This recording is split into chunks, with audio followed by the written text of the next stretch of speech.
I found out my wife was cheating when a parking ticket arrived at our house from a city she'd never been to. Or at least, a city she'd told me she'd never been to. The worst part? The car was registered in my name, but I'd been 300 miles away that weekend. And the person she'd been with? My best friend since 4th grade. The guy who'd been best man at our wedding. The guy I'd trusted with everything. Let me back up. My name's Connor. I'm 34, and until 6 months ago, I thought I had it all figured out. Married to Emma for 8 years, together for 12. 2 kids, Lily, who's 6, and Mason, who just turned 4. We had the house in the suburbs, the golden retriever, the whole package. Emma worked part-time as a dental hygienist. I did project management for a tech company. Normal life. Good life. And then there was Jake. Jake Martinez had been my best friend since we were 9 years old. We'd grown up 3 houses apart, gone through middle school together, survived high school, roomed together in college. He was the brother I never had. When I met Emma in college, Jake was there. When I proposed, he helped me pick the ring. When we got married, he stood next to me at the altar. When our kids were born, he was the first non-family member to meet them. Uncle Jake, they called him. He'd never settled down himself, always the perpetual bachelor, the charming guy who dated but never committed. "I'm waiting for someone like Emma," he'd joke. "But since you already got her, I'm screwed." We'd all laugh. Emma would roll her eyes.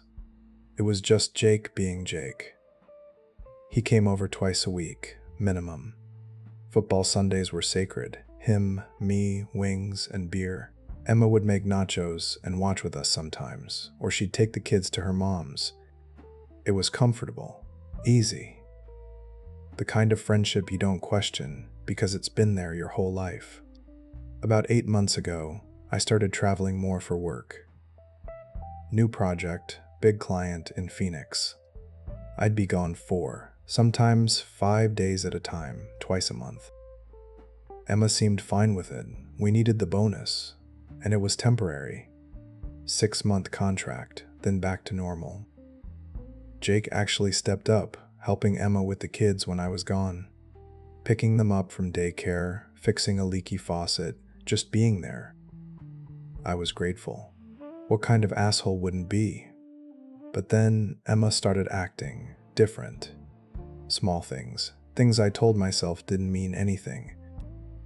The first thing I noticed was her phone. Emma had never been protective of her phone.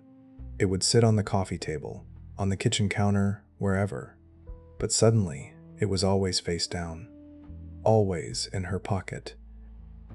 She'd take it to the bathroom with her. When I'd walk into a room, she'd quickly close whatever she was looking at. "Just browsing," she'd say. Instagram rabbit hole. Then there were the nights she'd go out with the girls. Emma had always had her book club on Thursday nights, but now it was happening twice a week. Sometimes 3 times. And she'd come home later, midnight, 1 a.m.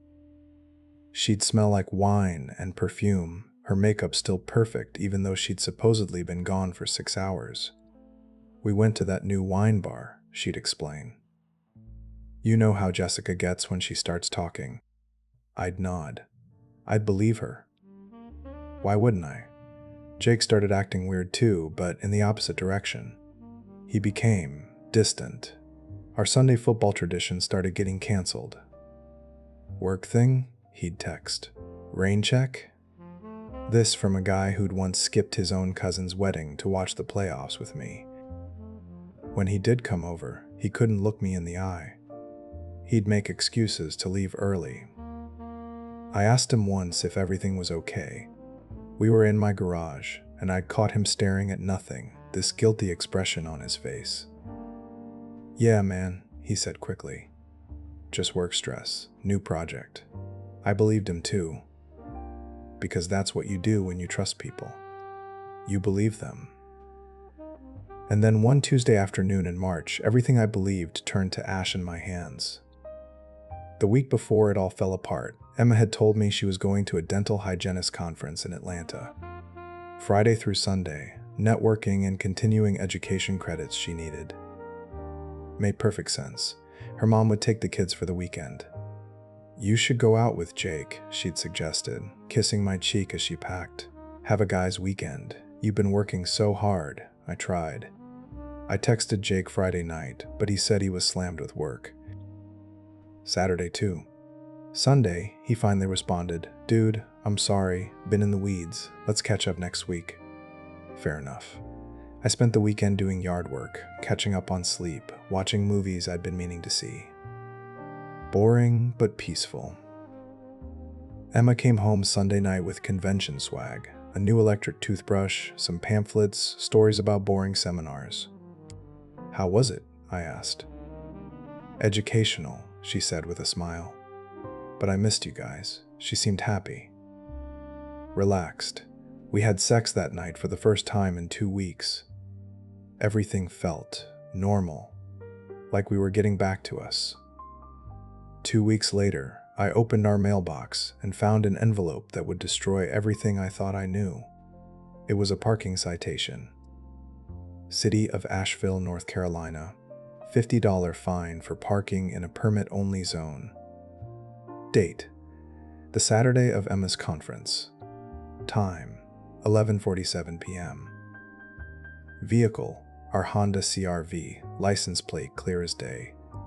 I stood there in the driveway, staring at this piece of paper. Asheville, not Atlanta.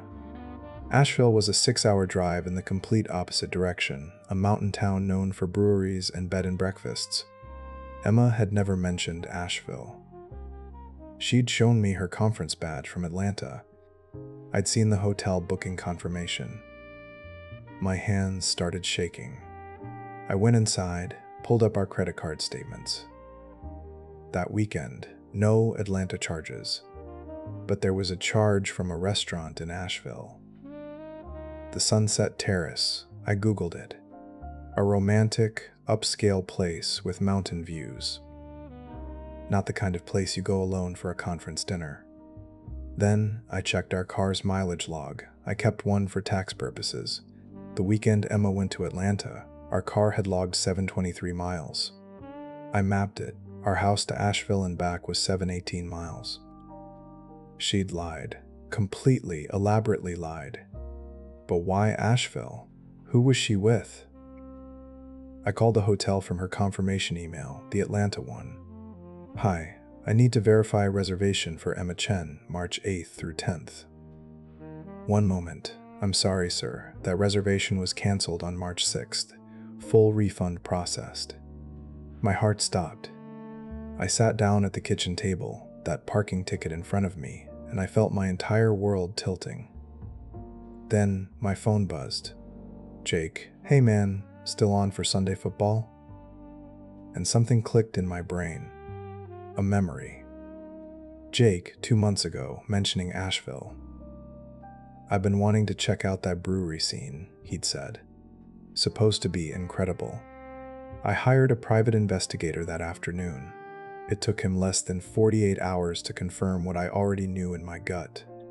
The investigator's report arrived via email on Thursday. Photos, receipts, timeline. My hands trembled as I opened the attachment. There were pictures of Emma and Jake at the Sunset Terrace, the restaurant from the credit card statement. Emma was wearing the black dress she'd told me she wore to the conference gala. They were holding hands across the table. In another photo, they were kissing in the parking lot. But that wasn't the worst part. The investigator had dug deeper. This wasn't some one-time weekend trip. There were hotel receipts going back 5 months. Different cities, always when I was traveling for work. Asheville, Charleston, Savannah. They'd built an entire parallel life. The investigator found text messages he'd pulled from phone records. "I love you" messages. "I wish we didn't have to hide" messages. Plans about maybe, someday, being together for real. There was a photo of them from a brewery in Asheville, laughing, her head on his shoulder. The caption Jake had posted on a private Instagram account I'd never known existed, Perfect weekend with my perfect person. My perfect person, my wife, my best friend. I read through the text transcripts. Emma, to Jake, Connor suspects nothing. He's too trusting. Jake's response, I feel like shit, but I can't stop. I've loved you since the beginning. Since the beginning. That phrase gutted me. How long had Jake been in love with my wife? Before we married? During our wedding, where he'd given a toast about our perfect love? When he'd held my son in the hospital, telling me how lucky I was? The report included a note from the investigator. The affair appears to be ongoing and deeply emotional, not just physical. Subject 2, Jake, has told several mutual acquaintances he's fallen for someone unavailable. They meet approximately twice per month when Subject 1's husband travels. I vomited in the kitchen sink. Then, I did something I'm not proud of. I kept it to myself and started watching. Waiting. And what I discovered was so much worse than the affair itself. The parking ticket, that stupid $50 parking ticket, had torn down the curtain, and now I couldn't unsee what was behind it. I watched Emma lie to me for 2 more weeks. Smooth, practiced lies. When I asked about her day, she'd spin elaborate stories that I now knew were fiction. I watched Jake come over for a football Sunday, clap me on the back, drink my beer, play with my kids, all while texting my wife about meeting up the next weekend. I watched my children hug Uncle Jake goodnight, watched him kiss them on their foreheads. Watched Emma smile at him across our kitchen while I made coffee, this secret, intimate smile that used to be just for me. The betrayal multiplied every day I stayed silent. But I had to be smart. I had to think about the kids. Finally, on a Tuesday night after I'd put Lily and Mason to bed, I confronted Emma in our bedroom. I put the barking ticket on the dresser between us, along with printed photos from the investigator. She went white, then red, then she crumbled. Connor, I don't. My voice sounded dead, even to me. Just tell me why, she cried. God, she cried. Said she didn't know how it happened. That Jake had been there when I was gone, and they'd just connected. That it was a mistake.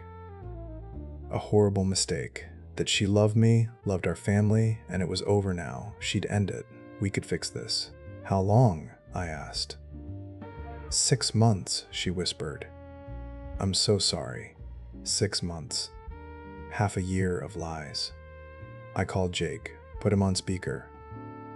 Watched Emma's face as I did. He answered cheerfully. Hey man, what's up? I know, I said simply. I know everything. Silence.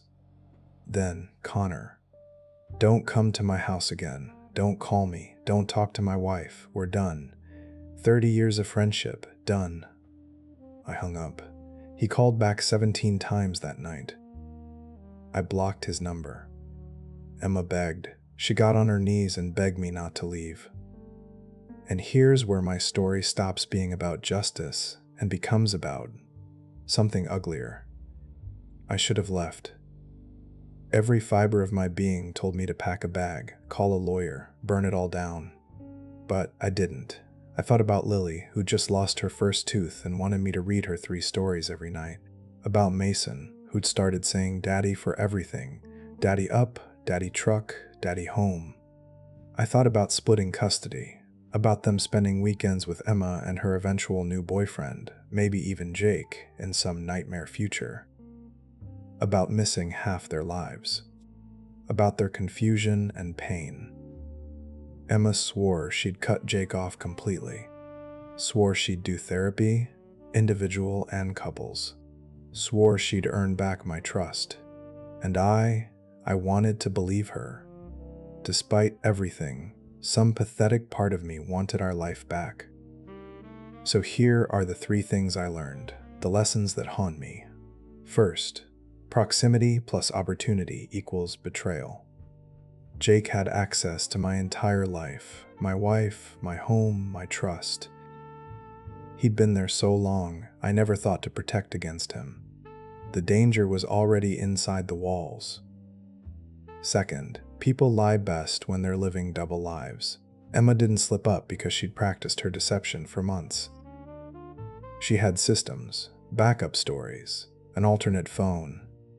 Betrayal at this level isn't impulsive, it's calculated. Third, sometimes the person you've known the longest is the one you never really knew. I'd known Jake for 25 years. Apparently, I'd never known him at all. And Emma, the woman I built a life with, had shown me she could look me in the eyes and lie without flinching. We started therapy the next week. Emma blocked Jake on everything. He moved to another state, I heard through mutual friends we no longer share. Emma cries every night, says she hates herself, begs for another chance. Oh, and me? I stay. But here's what nobody tells you about staying. We're 6 months into reconciliation now. From the outside, we look normal. We take the kids to the park. We go to parent-teacher conferences. We sleep in the same bed. But I'll tell you what it really looks like. I look at Emma and I see Jake kissing her in that parking lot. I hear her say, "Connor suspects nothing," in my head. When she touches me, I flinch. When she says, "I love you," I feel nothing. Empty. Just empty. The kids are happy though. That's what I tell myself. They have both parents under one roof. They don't know that Daddy doesn't really look at Mommy anymore. That Daddy keeps a separate bank account Mommy doesn't know about. That Daddy has a lawyer's number saved in his phone under Rick, plumber. Emma's trying. She really is. She's in therapy. She shows me her phone whenever I ask. She accounts for every minute. But that's not trust. That's surveillance. We're not a marriage anymore. We're a crime scene where the criminal keeps apologizing and the victim keeps granting parole. My friends, the ones who know, think I'm pathetic. Have some self-respect, one told me. Maybe they're right. Maybe staying makes me the biggest fool in this whole story. Maybe I'm teaching my kids that betrayal is acceptable, that you can lie and destroy someone and still keep your family. Or maybe I'm just a father who couldn't pull the trigger on exploding his children's lives. Jake called last week from a new number I hadn't blocked yet. "I need to apologize," he said. "Face to face, I owe you that." I hung up. But the call rattled me for days. Because part of me, some damaged, confused part, missed him. Missed my best friend. Which makes me either forgiving or pathetic. I can't tell which anymore. Here's the question I ask myself every single day. Am I staying for the kids, or am I just too afraid to start over? Am I being noble, or am I being a coward? Is this sacrifice, or is this just giving up? The kids laugh at dinner. Emma tries so hard. We look like a family. But every night, I lie awake next to a woman who destroyed me, in a house that feels like a museum of a life that's already dead, and I wonder, is this what I want my kids to think love looks like? I don't have an answer. I just wake up every morning and make that choice again, stay. For them, for the illusion, for the fear. The parking ticket's still in my desk drawer. $50 fine, never paid. Evidence of the day my life split in two, the life I thought I had, and the life I'm actually living. I guess I'm still deciding which one is real. Okay, that's it for this one. Alex here. I'm leaving this one up to you guys. What is your takeaway here? Tell me in the comments. And don't forget, if you want your story told on the channel, send it over to the email in the description. Like, subscribe, and I'll see you tomorrow with another story. Peace.